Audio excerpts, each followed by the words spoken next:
और अब बात जरा उस जन जागरण की कर ले जो अहमदाबाद की आयशा की आत्महत्या के बाद पूरे देश में हो रहा है।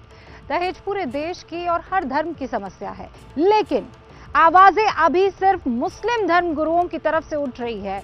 2 दिन पहले ही असदुद्दीन ओवैसी ने खरी खोटी सुनाई थी और अब मस्जिदों से भी दहेज लेने को हराम बताया जा रहा है। आप देखिए ये तस्वीरें। सुकून से जाना चाहती हूँ, अल्लाह से दुआ करती हूँ कि अब दोबारा इंसानों की शक्ल ना दिखाए। एक चीज़ ज़रूर सीख रही हूँ, मोहब्बत करनी है तो 2 तरफा करो, एक तरफा में कुछ हासिल नहीं। महज 23 साल की आयशा ने यह सोचा भी नहीं होगा कि उसकी खुदकुशी मुस्लिम समाज के लिए जन जागरण साबित होगी। मेरे से गलती कहाँ रह गई? माँ बाप बहुत अच्छे मिले, दोस्त भी बहुत अच्छे मिले, बस शायद कई कमी रह गई मुझ में या शायद तकदीर में। जिस अंदाज में आयशा ने वीडियो बनाकर खुदकुशी की, उसने पूरे देश को झकझोर कर रख दिया था।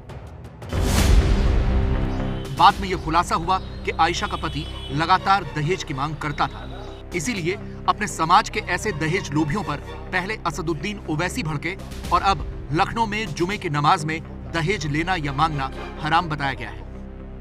दहेज का मुतालबा करना मुकम्मल तौर पर गैर शरई है, नाजायज है, और न सिर्फ ये कि नाजायज है बल्कि हराम है। मजहब इस्लाम में इस बात की वजाहत की गई कि मर्दों कि वो अपनी सलाहियत से रोजी रोटी कमाएं और अपनी बीवी और बच्चों के जो हुकूक हैं उनको अदा करें।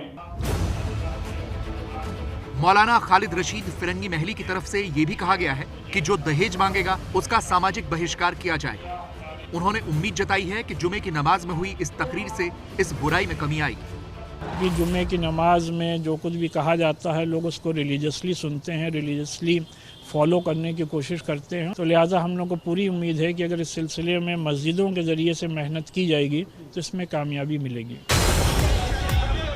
इससे पहले असदुद्दीन ओवैसी भी आयशा की मौत के बहाने दहेज लोभियों को खरी खोटी सुनाकर देश भर के हीरो बने हुए हैं।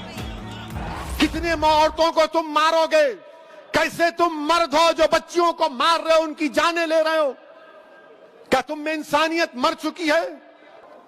तुम कहते हो कि मैं मोहम्मद सल्लल्लाहु अलैहि वसल्लम का उम्मती हूं। अरे शर्म से डूब मरो।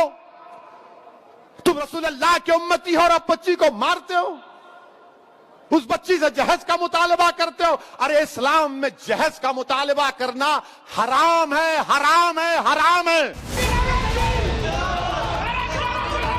ओवैसी की कही बातों पर उनकी तारीफ इसलिए हो रही है क्योंकि दहेज की ये समस्या सिर्फ मुसलमानों की हो ऐसा नहीं है। ये पूरे देश के सभी धर्मों की समस्या है, लेकिन मुख्य तौर पर दहेज वाली ये कुरीति 5 राज्यों में ज्यादा है।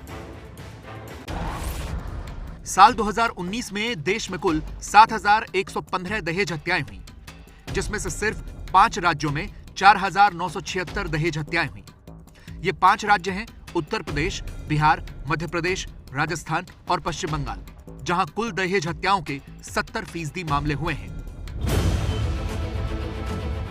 दहेज एक सामाजिक बुराई है और कुछ राज्यों में तो लड़के की नौकरी और पद के हिसाब से दहेज की मांग की जाती है। जैसे बैंक पीओ के लिए 10 से 30 लाख रुपए, बैंक क्लर्क के लिए 7 से 10 लाख रुपए, प्राइवेट नौकरी है तो 4 से 10 लाख रुपए कैश और गाड़ी। लड़का क्लास 2 ऑफिसर है तो दहेज 15 से 20 लाख रुपए मांगा जाता है।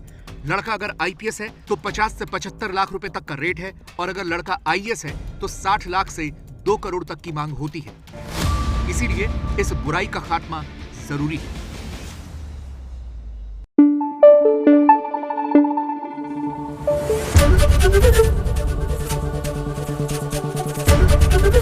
एबीपी न्यूज आपको रखे आगे।